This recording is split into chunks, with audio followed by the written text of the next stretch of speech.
Provita comenzó como una iniciativa de estudiantes, precisamente, ¿no? Casualmente. Era un grupo de estudiantes de biología de la Universidad Central de Venezuela, estamos hablando de los años 80, y ellos sentían que como que se daba mucho a conocer, por ejemplo, el oso panda o el oso polar. Y en Venezuela tenemos un oso, el oso andino, el oso frontino, y ellos sentían como que se habla mucho de especies en extinción, pero no sabemos cómo están nuestras especies en Venezuela. Y como bien lo mencionaban ustedes al inicio, pues somos un país megadiverso, tenemos una riqueza de especies de fauna, de flora, es decir, de animales, de plantas, de ecosistemas, etcétera, que merece ser estudiada y ser conocida también. Entonces, iniciaron con esa iniciativa precisamente por un lado de dar a conocer el oso frontino y por el otro también de evaluar cómo estaban nuestras especies. Entonces buscaron muchos especialistas, asesores que los ayudaran a hacer evaluaciones nacionales de cómo están las especies en Venezuela, y ese sigue siendo parte del trabajo que hacemos hoy en día también. De hecho, yo recuerdo que, bueno, en los billetes anteriores, en el billete 50 estaba el oso frontino. Y ahí es donde, de hecho, yo es que comienzo a indagar un poco, porque a mí también me gusta bastante la naturaleza, y también en especial aquí en Venezuela, que volvemos nuevamente, un país mega diverso, pues casi que en todos los sentidos. Y es curioso que lo menciones porque aunque no lo sabían, todos llevaban un pedacito de Provita en sus bolsillos, porque esas ilustraciones de toda la fauna que aparecía, que también estaba el cardenalito, la tonina, eran ilustraciones del libro rojo de la fauna, que es ese producto de Provita que viene pues desde sus orígenes, pero que es una de las iniciativas, digamos, más conocidas de Provita, que son esas evaluaciones. Wow. ¿Podrías comentarnos un poco sobre cuáles son esas iniciativas que tiene la... Claro, Provita tiene 3 grandes áreas de trabajo. La primera es la investigación y es como quizás la más tradicional, la más conocida, la más grande. Y la investigación es para eso, es para conocer la biodiversidad de Venezuela y entender cuáles son las amenazas que la están afectando. Entonces allí es donde hemos hecho los libros rojos de fauna, de flora en alianza con el Jardín Botánico de Venezuela. Esa iniciativa realmente la lideran ellos y nosotros los apoyamos. Y de ecosistemas, ¿no?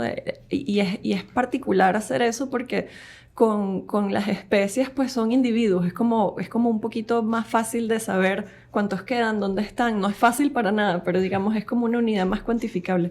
Pero los ecosistemas son las especies que están allí, cómo interaccionan, cómo está el componente abiótico también, es decir, el agua, el suelo. Entonces es como un poco más difícil medir. Entonces nos tocó trabajar con la Unión Internacional para la Conservación de la Naturaleza para desarrollar incluso el método que fuera comparable al método con el cual se evalúan las especies.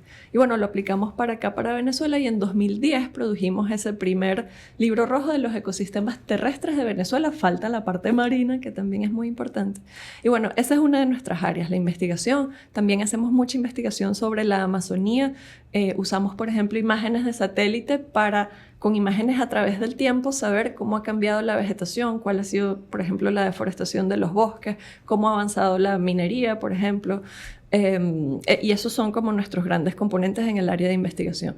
Luego tenemos otra área muy importante que es la educación, que es dar a conocer esa información, que la gente entienda cuáles son esas especies amenazadas, por qué, cuál es el rol de la ciudadanía en general en proteger esas especies, en mitigar esas amenazas. Hemos hecho campañas, por ejemplo, sobre el cambio climático, que también se sentía como el coco, ¿no? Como algo así como muy lejos, y si pasa no me va a pasar a mí, y eso es allá con el oso polar. Y no, el cambio climático está ocurriendo realmente en todo el planeta, hay consecuencias para Venezuela, y prepararnos para el cambio climático es una oportunidad realmente, porque es algo que es transversal. Tenemos que mejorar nuestro sistema de salud, mejorar nuestra infraestructura, y ese fue un poco el mensaje de la campaña Yo Cambio, que sigue estando por allí disponibles los materiales en una página que se llama yocambio.info. Y luego nuestra tercer grande área de trabajo, o sea, veníamos de entender los problemas con la investigación, educación, involucrar a la gente. La tercera ya es las acciones de conservación. Es directamente entrar a recuperar especies y hábitats que están en peligro. Y eso lo hacemos, como mencionaba Carlos en la pregunta, muy de la mano con la gente. Ahí hay un componente de trabajo social. Si la gente, la comunidad en general no se involucra con esas soluciones, esas soluciones no van a ser sostenibles, no van para el baile. Entonces, por ejemplo, trabajamos con 2 especies que están amenazadas, 2 especies de aves. Una es la cotorra margariteña en la isla de Margarita, y allá pues nuestro gran bastión, realmente nuestros grandes héroes son jóvenes de las comunidades locales que se han formado con nosotros en cómo es que se estudia la cotorra, cuáles son las acciones que hay que hacer para protegerla, y trabajan todos los años con nosotros como ecoguardianes. Pero también hacemos restauración del hábitat de la cotorra. Entonces es un ecosistema muy frágil, muy árido, son condiciones bien duras de trabajo, pero bueno, hemos desarrollado también con el apoyo de investigadores del Instituto Venezolano de Investigaciones Científicas ese protocolo adecuado para restaurar ese tipo de hábitat.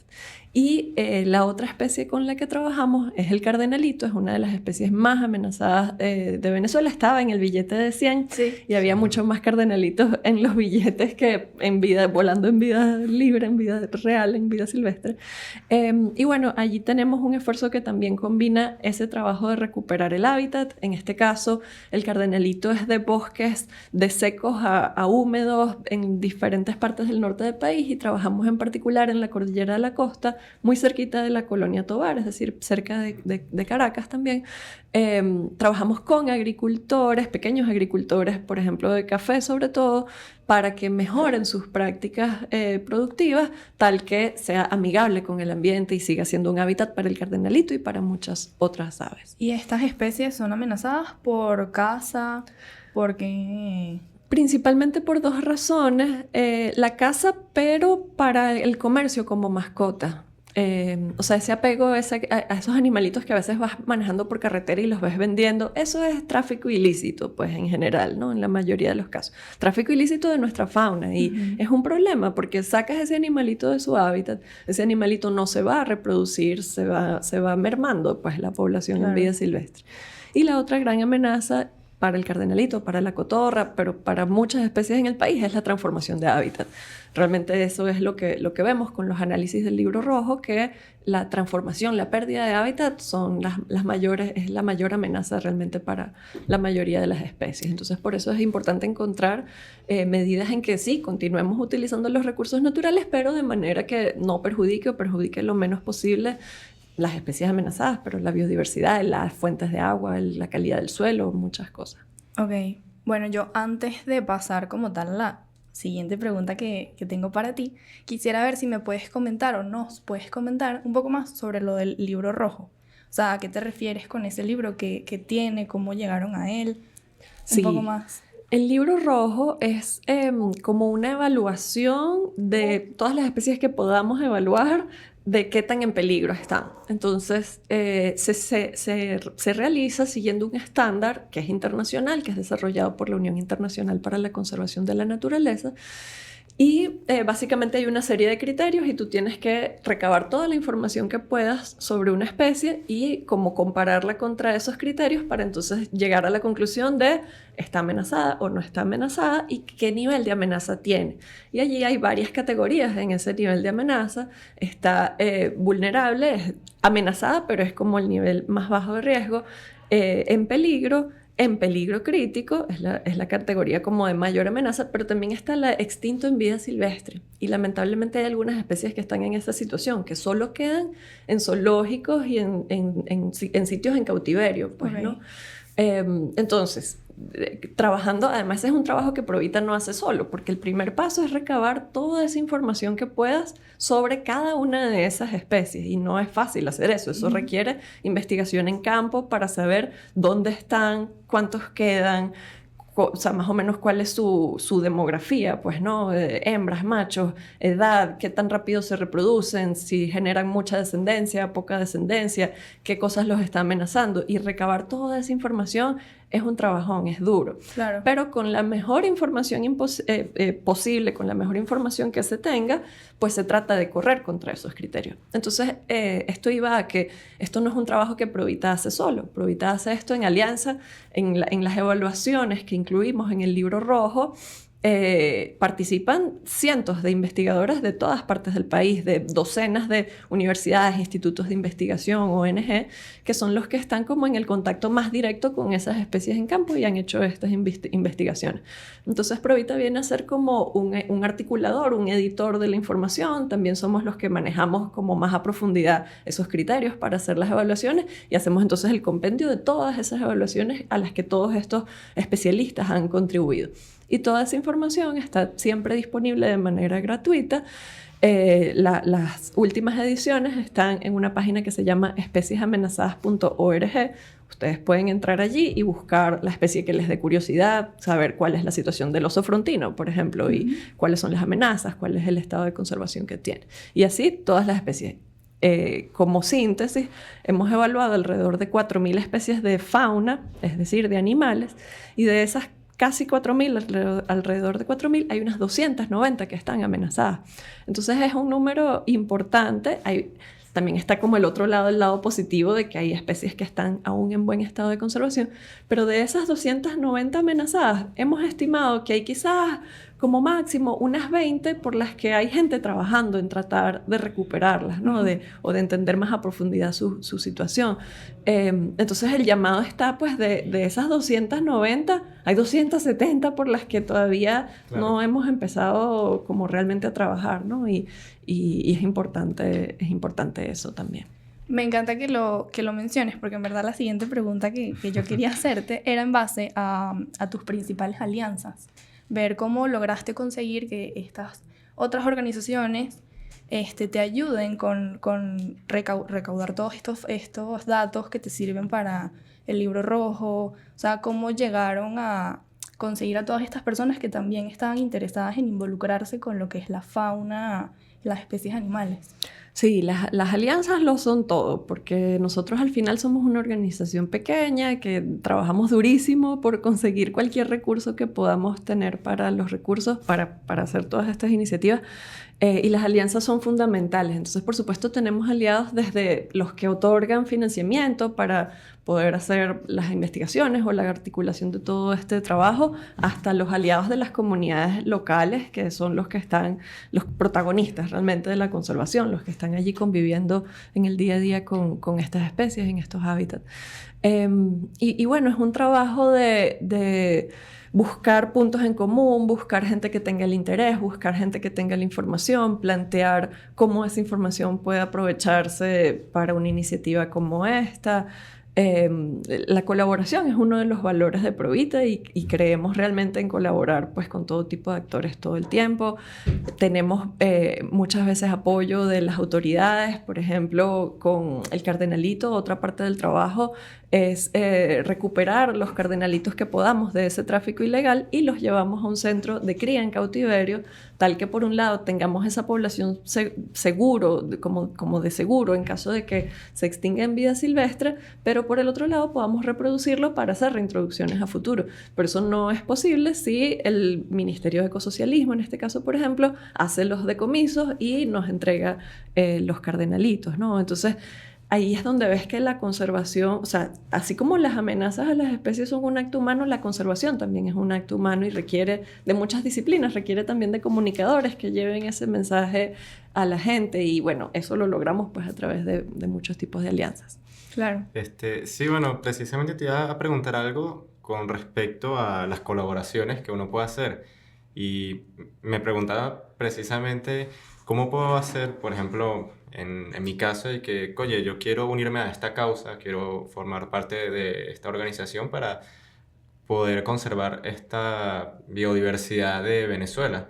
¿Ustedes tienen algún tipo de sede o alguna oficina donde uno puede ir y alistarse o algo? Sí, tenemos una oficina en Chacao. Lo mejor igual es que nos contacten por correo electrónico o por las redes. Nos pueden escribir a informacion@provitaonline.org. Nos comparten cuál es su interés.